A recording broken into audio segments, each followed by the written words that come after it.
So, Dirk, how about we move on and we talk about next year? What do you see in the pipeline for next year in terms of a prediction?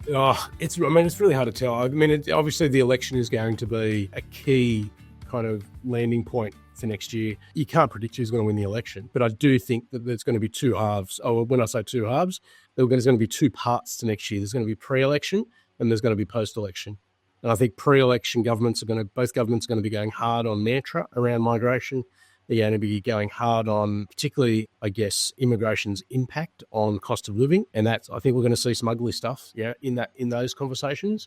And I think whomever gets in is probably, I don't know, mate, I've just got this gut feeling and I've got nothing to hang my hat on. But I just think if you keep going hard post the election, either government, I think it's just silly. When you think about how Australia has used its migration program to rebound out of fiscal issues in the past, particularly regional issues, we're best learned to think about that as we move forward. And I really hope that all of this is about electioneering rather than ongoing strategy and policy, because if it's ongoing strategy and policy, we're going to be in a lot of trouble. We're going to be seeing a lot more organisations fall over, and we're going to be seeing a distortion of the market in a way that we've never seen it before. I reckon, how's this for controversial? I reckon life's going to go back to normal. I hope it does. Yes, I hope it does. That's my prediction. I think a dozen businesses are going to go under. I think we're going to see at least a dozen closures of colleges because the damage is done. We'll probably see a dip in numbers, but my personal feeling is that,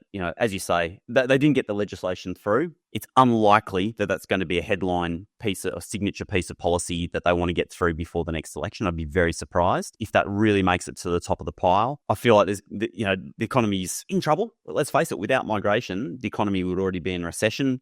So interest rates are probably going to get a cut, I'd suggest, in the coming months. That's my gut feeling. And as soon as that happens, the steam goes out of this whole debate. And once an election is held, I just don't see them seeing it as a priority. Either side, I think we just go back to life as it was before and we get to rebuild as a sector. So there we go. How's that for a bold prediction? Well, it is pretty bold. Let's cross our fingers that it actually does that. We'll see what happens.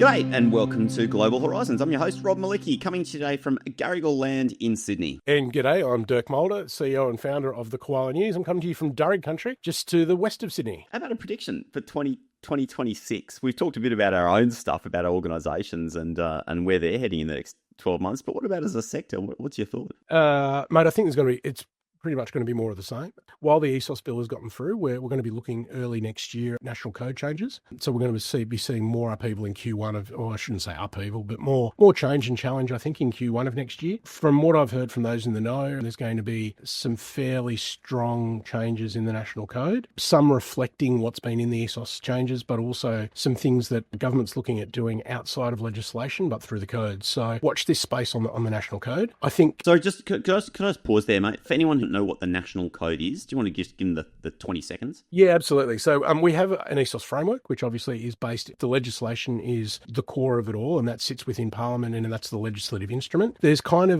for the want of a better word, this is the way that I explain it. There's a thing called the National Code, which essentially takes the ESOS legislation and puts it into a fairly straightforward set of key principles. The way that I refer to that in a very informal way is it describes the roles and responsibilities of all the parties within international education, from institutions to students and to different players. And it spells out what occurs or what needs to be done, what's good practice, what actually needs to occur. Yeah, so there's going to be some changes to that. And yeah, I mean, it's going to reflect some of the onshore practices is what I'm hearing is coming down the line. I don't know that it's been fully drafted as yet, so that'll be interesting. But yeah, I think in Q1 of next year, we're going to see that come through, and that'll really be, I think, an interesting inflection point as to how the rest of the year goes. The first intake for higher education next year, I think, is going to be a really big one. We've seen 29 Australian universities go to level 1.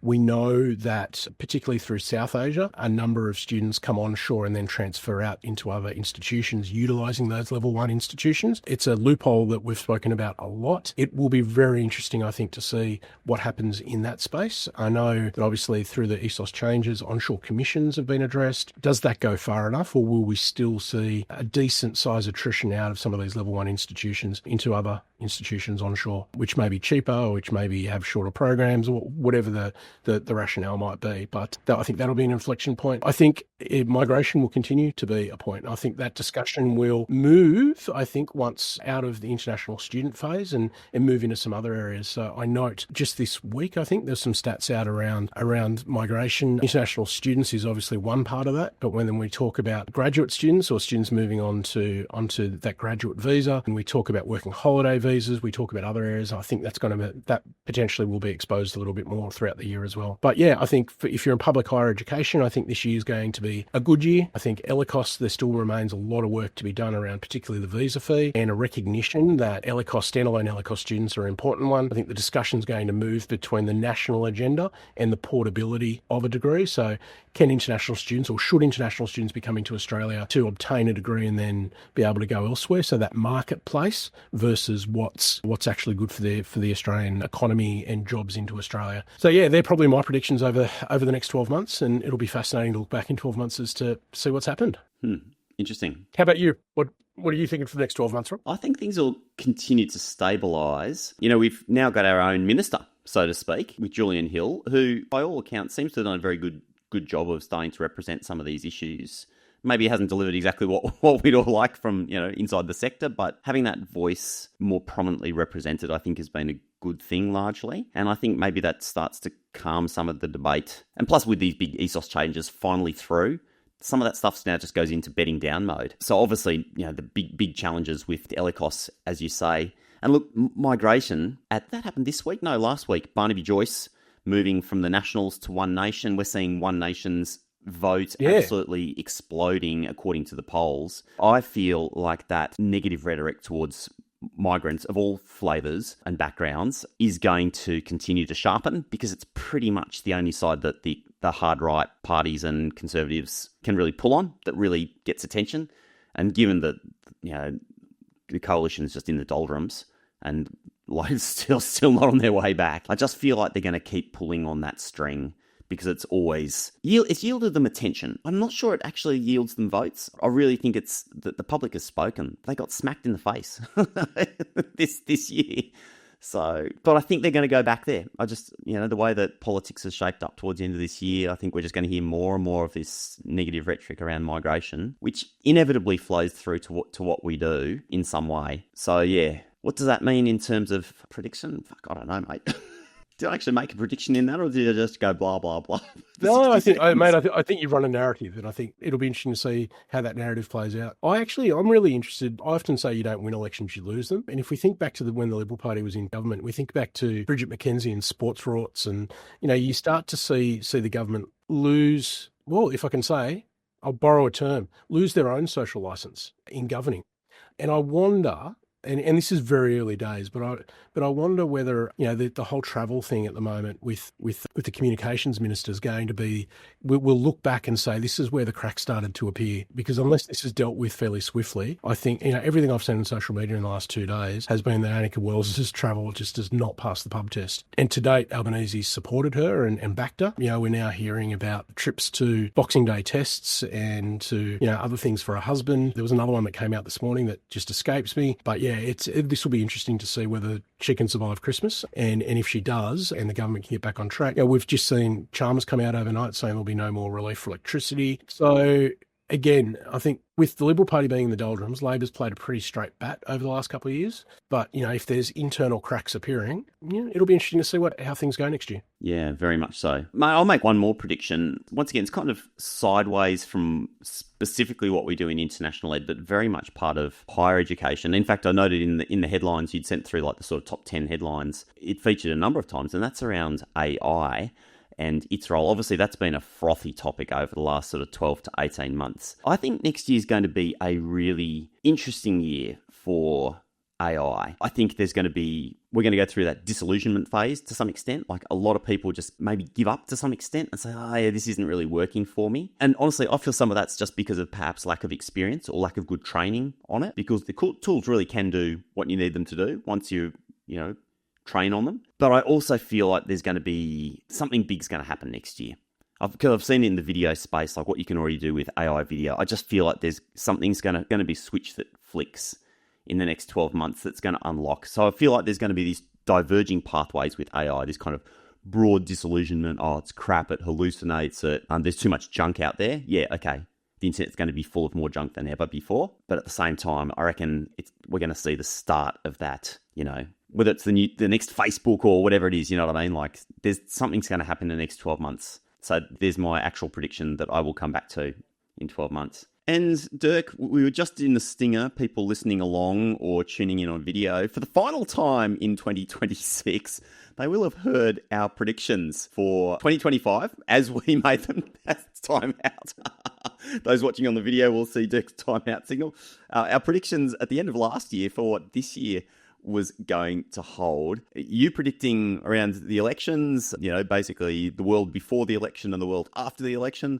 I was sort of saying, oh yeah, maybe life just kind of goes back to normal somewhat. How do you think we did? It's always hard to look back because hindsight's such a beautiful thing, right? So easy, isn't it? But I don't think we're too far off, really. I mean, probably the big one. I mean, if we think about in the month, and I'll say the months leading up to the last election, the Libs seem to have quite a bit of traction. And I think, the average would say that the election was much more of a blowout to Labor than what probably most people thought. So it's really interesting. And then if you look at the politics of it all, I mean, the Liberal Party is just in no man's land at the moment. So I wouldn't have predicted that. That's for sure. But yeah, it's been a fascinating ride. I think, as per the stinger, migration still continues to play a large role in the national discourse. We've seen just in the last few weeks, obviously the Liberal Party making sounds about how they will continue to make migration an issue. And, as we've seen with the passage of the ESOS Act in the last few weeks, the Labor Party seems to want to maintain, I guess, focus on this area as well. So I think by and large, we did pretty well in a very complex and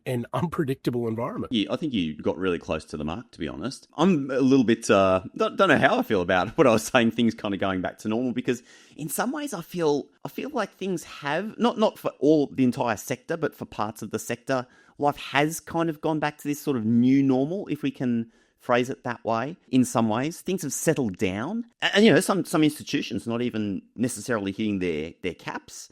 So for them, it is just kind of play on, even if the board game has changed. Yeah, well, I think that's a really accurate description. The board game definitely has changed. And depending on where you sit in the spectrum of international education, it really depends on, I think, how you're feeling. I think if you're in a public university or a public higher education offer, you'd be fairly comfortable at the moment. As you said, some didn't hit their allocations. With the announcement of more further carve-outs to those allocations, increased allocations for next year, you've got some universities that have got quite a large growth loophole or quite a large growth agenda still to occur. So in that public space, I think you're absolutely right. Some things have gone back to normal, all being that the board game's changed a bit. I think, if you're in the ELICOS sector, your back's right up against the wall at the moment.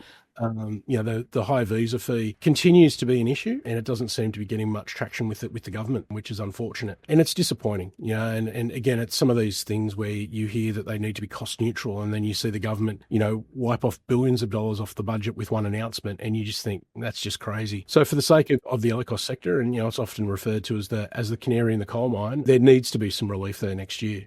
There really has to be, or we're going to see a lot of college closures, I think. Yeah, something definitely has to give in that space. That's absolute. And actually, just thinking more broadly about higher education, it's been a bumpy year in some regards. I'm just thinking about like the kind of dramas that we've seen at UTS, the way that their cuts to degree programs and some staffing really just looked like bloodshed in the media, in the mass media. Obviously, what happened down at the ANU with Genevieve Bell and Julie Bishop, that was somewhat ugly. And a couple of institutions, I won't name them, but definitely what I've heard through the grapevine, like there are some turbulent times out there in some of the institutions. Things not going so well, whether it's because of leadership issues or just general structural problems inside institutions.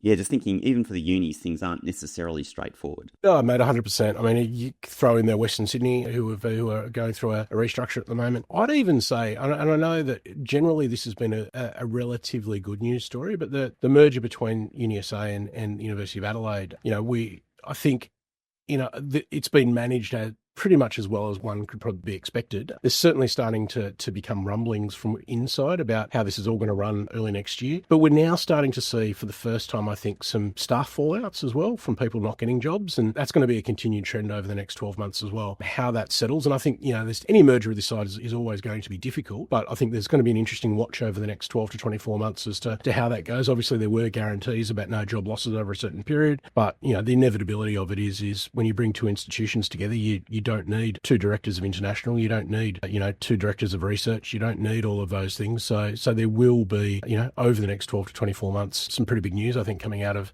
Adelaide and South Australia. Yeah, a bit of a shakeout going on there for sure. Just made me think about over west, Edith Cowan, almost by the time this is publishing, must be getting the keys to their brand new campus in the Perth CBD. I was there about a month ago and they're just putting the final touches. Wasn't allowed into the building. I tried as hard as I could to. You didn't get the golden ticket? Oh, mate, I tried so hard to wrangle an early entry, an early swipe card into the building, but could not do so. But that's quite an exciting facility that they've got there. It looks absolutely extraordinary.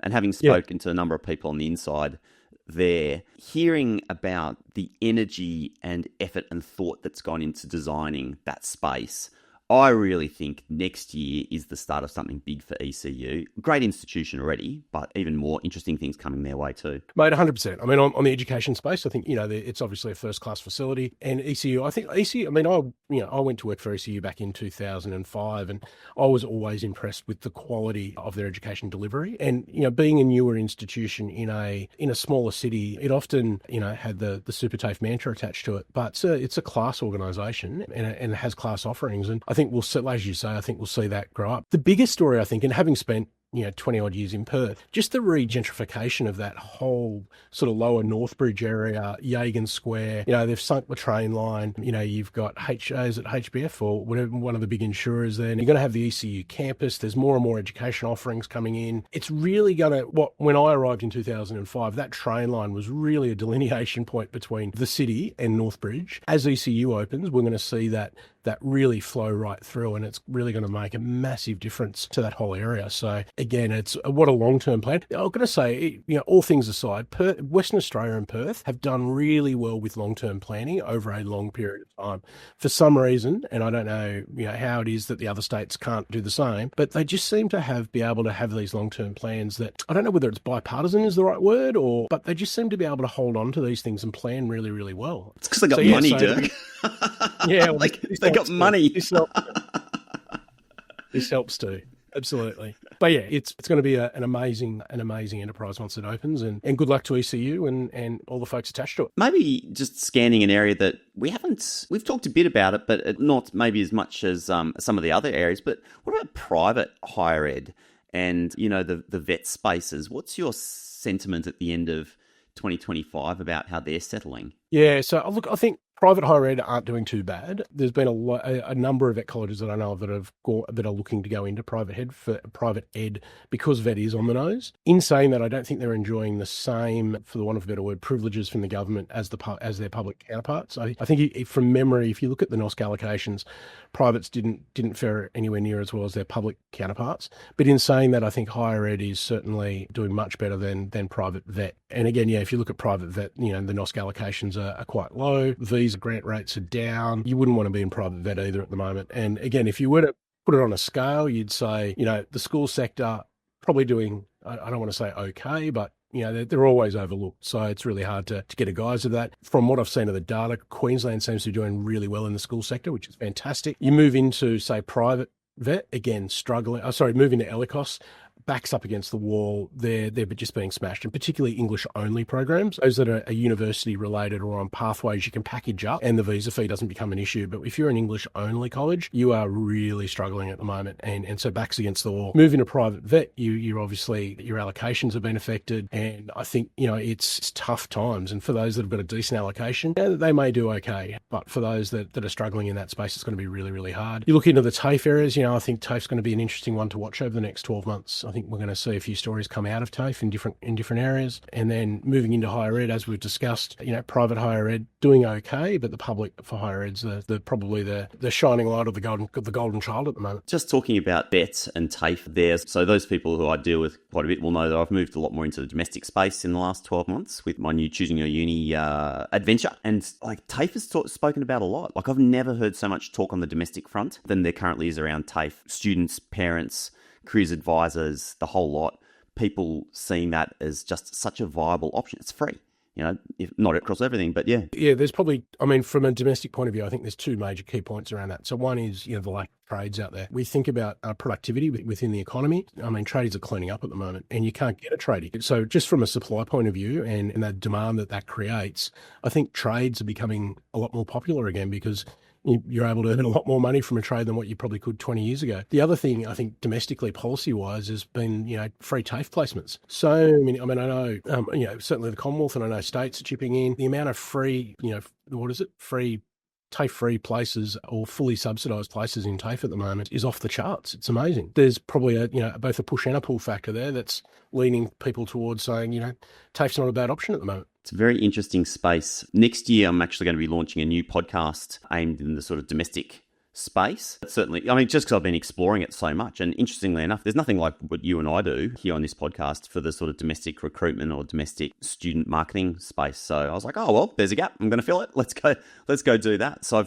that's going to be launching in February, where I have some pretty amazing guests who we've pre-recorded with. So looking forward to getting that into your hands. So if you're interested, actually, it's called simply The Future Student, and that's basically like the domestic counterpart of Global Horizons. Where I think it's interesting, I'll certainly try and bring some of those insights across, Dirk, into our conversations here. It's been fascinating playing in that space, just seeing where there is overlap and just seeing where the worlds diverge. Very interesting. Looking forward to it, and there's no middleman for the job, mate. So good luck with it. Very kind, mate. Very kind. Well, moving across to another area that's booming, the purpose-built student accommodation sector is continuing just to so much activity in the pipeline for that. I was just at Uni of Newcastle last week, and they're in the middle of building their own university-owned accommodation right in the heart of Newcastle. I tell you what, this is going to be an amazing facility once it's out. But yeah, that's obviously a space that's thriving thanks to the policy settings. Yeah, absolutely. And I've actually got a coffee with the new Executive Director of the Property Council Student Accommodation arm, Adele Lawsberg. She's just started this week. So she takes over from Tori at the Property Council. And Tori's done a great job in terms of advocating for PBSA. Obviously, policy settings have really assisted. But yeah, it's going to be a fascinating coffee with Adele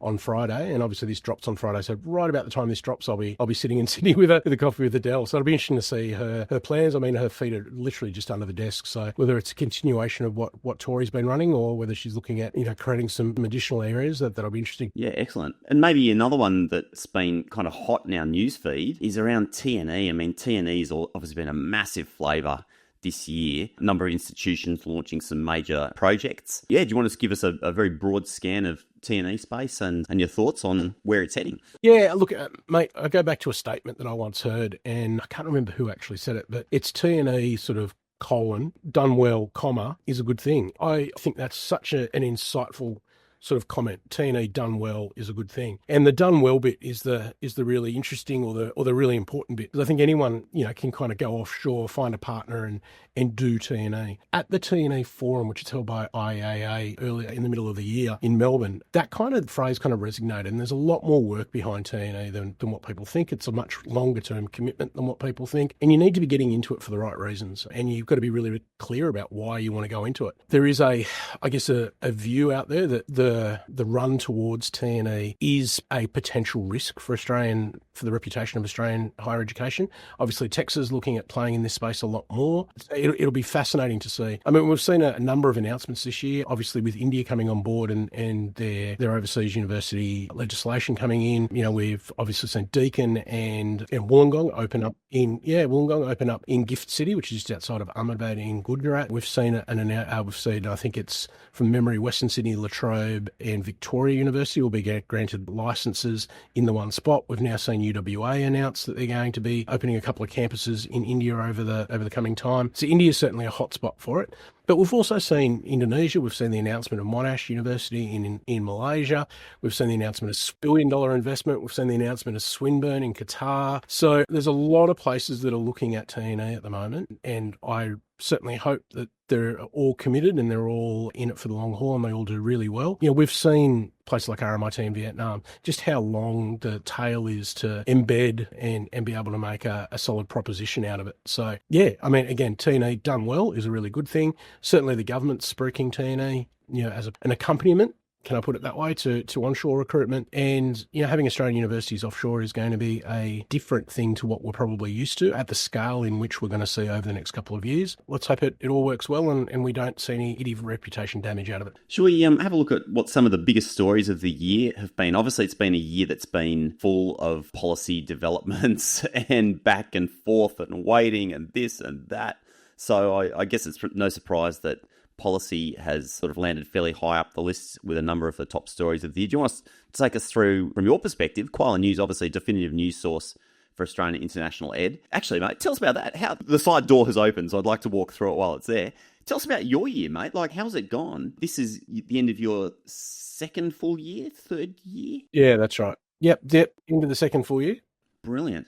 So talk us through it, mate. Yeah, look, it's been an amazing year. I kind of thought that you were going to ask a question like this, so I actually pulled up my analytics, and yeah, phenomenal. So I'm happy to divulge, if you want to put it that way. I ran a report for 1 January through to today, and yeah, the Koala's got 465,500 views, 281,700 active users, and the one that gets me is the event count. 1.4 million events on the website. So, you know, when you say, how's the year been? It's clearly been a very busy year, and it's great to see that, you know, as you say, there's a gap and you try and fill it. And it's great to see that the Koala's been picked up in this way, and that the use, or, the folks are wanting to get their news from the Koala, which is absolutely brilliant. Those are huge statistics, mate. Congratulations. That's massive. I think it just shows like an important hole you identified and have successfully filled in such a short period of time. So hats off.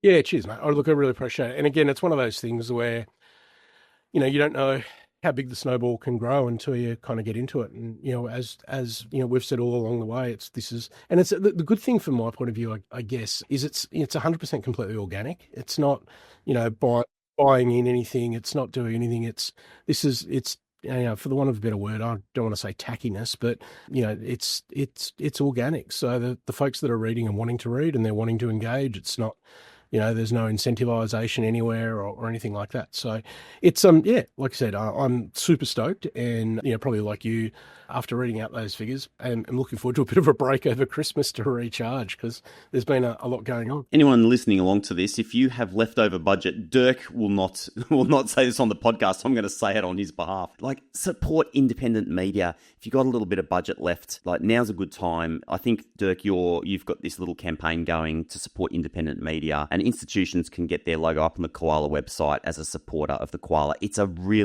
modest, almost negligible investment for large institutions.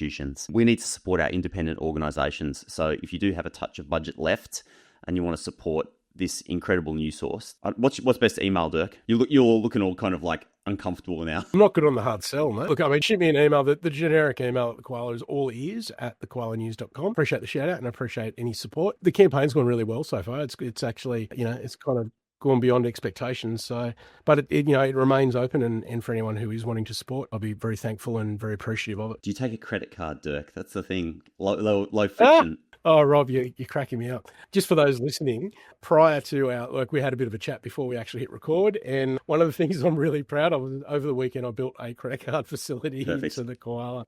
I'm not a web developer. I'm not a journalist, but all these skills I've learnt along the way. And so yes, there is a credit card facility available there if you go to. Well, you got to remove the friction, right? Like, it's a small spend. People don't want to have to put an invoice through finance 3 days before Christmas, So that's what you got to do. Is like, yeah. But if you go to thekoalanews.com/shop, there's one product in the shop, and it is the supporters campaign. So yeah, if you're interested, again, appreciate any support. and you know what's funny, mate? Like, just thinking about that. So I'm also 2 years into my new business, choosing your uni, and like having now, this is business number 3 or number 4 for me.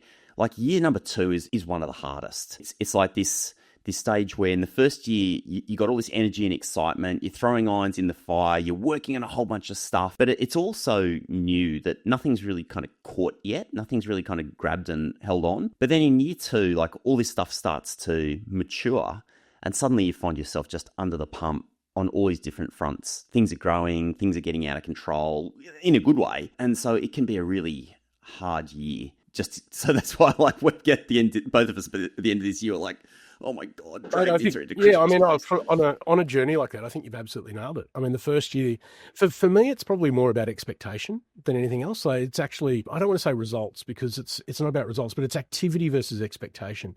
So in your first year, expectations low, you're still building, you're still ideating, you're still, like, everything's just new and shiny, and you just keep going. But the expectation of delivery, or the expectation around, potentially for me, it was, obviously eyes and dollars, right? Like, what's coming in. There's minimal expectation. In the second year, you kind of, if you make it to the second year, if I can put it that way, there's an expectation that, hey, I've got something here. This is actually, this is good. And you see things start to grow. And then people start asking you about monetization and all of those things. And there's a lot of pressure that comes with that. And if that doesn't necessarily keep up with what you're doing, you start asking yourself your question, well, hey, I've got a great product, but, is anyone actually buying it? Or is anyone actually supporting it? Or is anyone actually... So I think, the success of certainly this campaign, and certainly the engagement that I've had with a number of folks, particularly over the last 6 months or so, has been wonderful, and has really shown that, this is a sustainable business, which is great. And you were saying earlier today that in your second year, you've got your first major client. So congratulations. Just in the last 10 days, we've literally signed 2. I won't say who they are right now, because we've got to prepare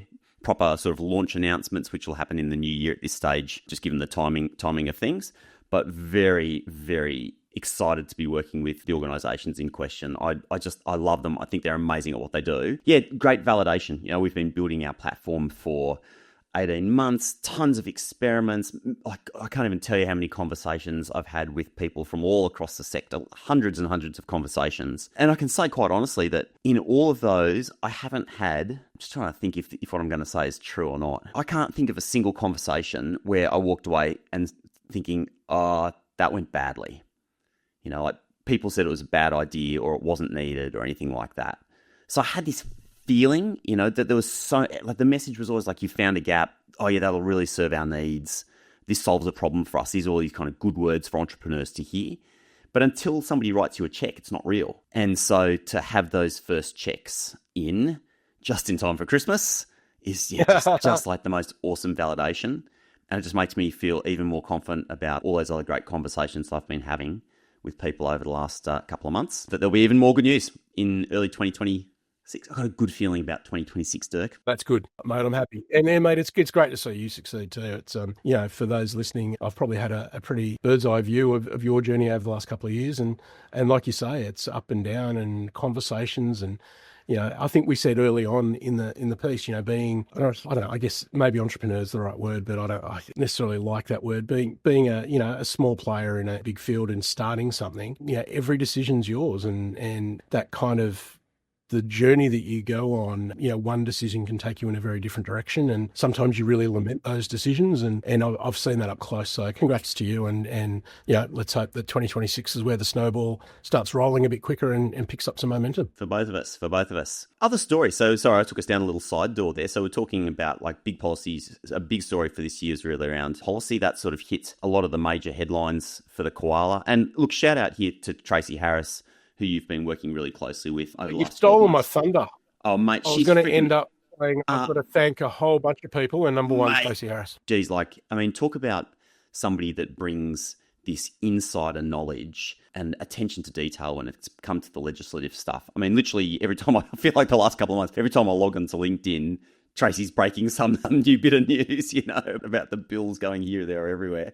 So yeah, like what a team, mate! Like it's been really good to watch you guys. Mate, I've been so fortunate. And this year, I think when we spoke at the beginning of the year, it was, what do you want to achieve? And I wanted to try and bring on a couple of more writers just from different perspectives. And like you say, Tracy has just been absolutely amazing. We Tracy and I joke about the word amazing, but she is the amazing Tracy Harris. But beyond Tracy, Rob Lawrence has started contributing, and Rob's been a massive voice in the sector for a very, very long time. Andrew Norton's come on, and he writes a few pieces every now and then. And again, that just validates everything. I go back to, and I tap my hat off to Trevor Goddard. Trevor was with me right from the start. And, Trevor's now has a role with Federation University, but he still contributes. And Michael Barron has really stepped up and has written some amazing pieces over the year as well. So, and I'm sure in saying that, I've missed a whole bunch of people. There's Alan Olsen, and, there's just, it's such a great complement of people that, are contributing. And the more contributors and the more diversity of voice lends itself to, to just a better outcome and a better thought process across the sector, I think. And so if somebody's interested in potentially writing for you, Dirk, what should they do? Because,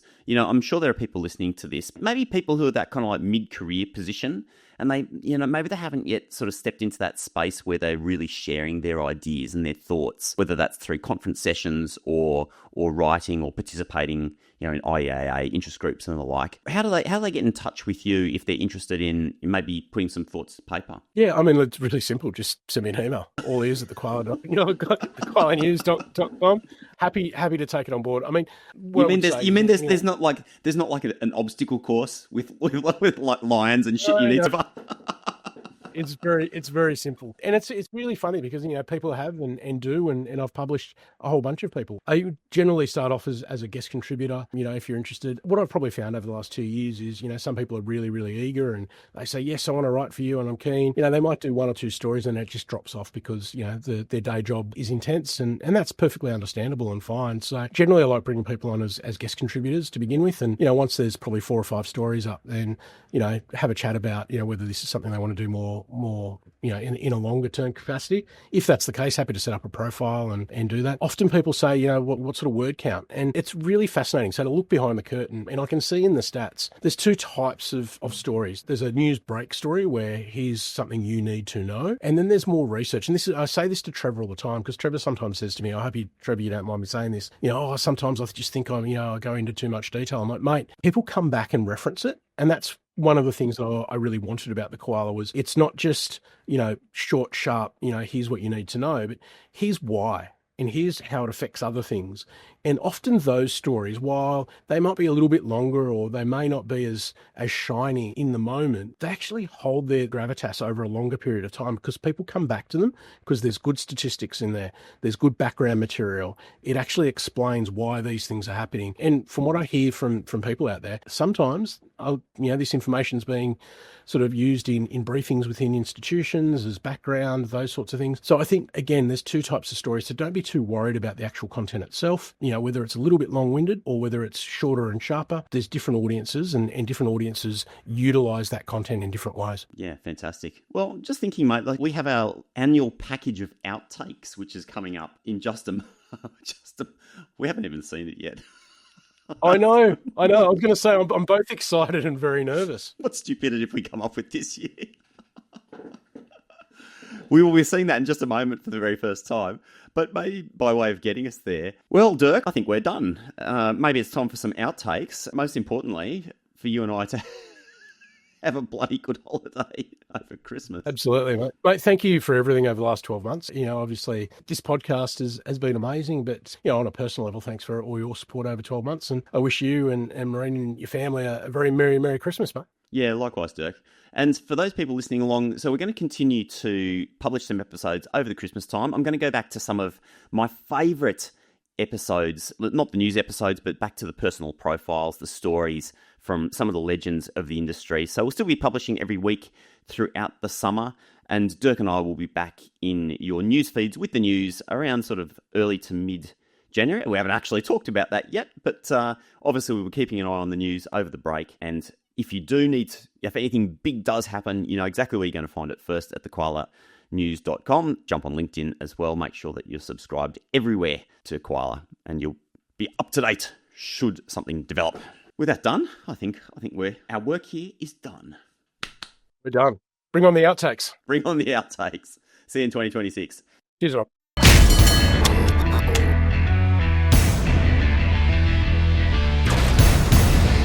All right, Dirk, well, shall we bring in our guest? Let's do it, Rob. Over to you, bud.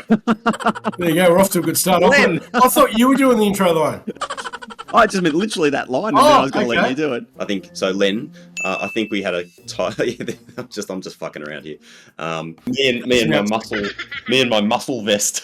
That's it. Dude, it's so hot here. It's like about 35 degrees up here in this spare bedroom. It's cooking. G'day and welcome to Global Horizons. I'm your host, Rob Malicki. Let's do it again. I'm not a host, I'm a co-host. Sorry, Len. He's messed it up. He's messed it up. I've messed it up. Dirk, it's the first mistake in like a podcast and a half. We're sorry, Len. I know. It's not going to be one take today. All right, let's go again. That just kind of made me think about. And the next. Oh shit, Len. Oh. Hey, you made a mess up. We're one each now. G'day and welcome to Global Horizons. I'm one of your hosts. Shit, stuffed it up already. Let's go again. Varsha Devi Balakshara and are able to synthesize. I can't say it. Synthesize. Yeah, there you go. There we go. Putting for the listener to be able to come back to that. Mm-hmm.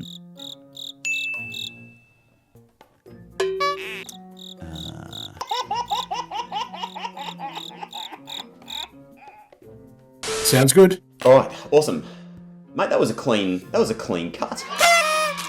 It's 2 weeks in a row now. It's crazy. Holy shit! I feel like we need some sort of reward, Len. We need some sort of reward. It's awesome. Good job, mate. Good job. If you've enjoyed this episode of the Global Horizons podcast, consider subscribing to our newsletter.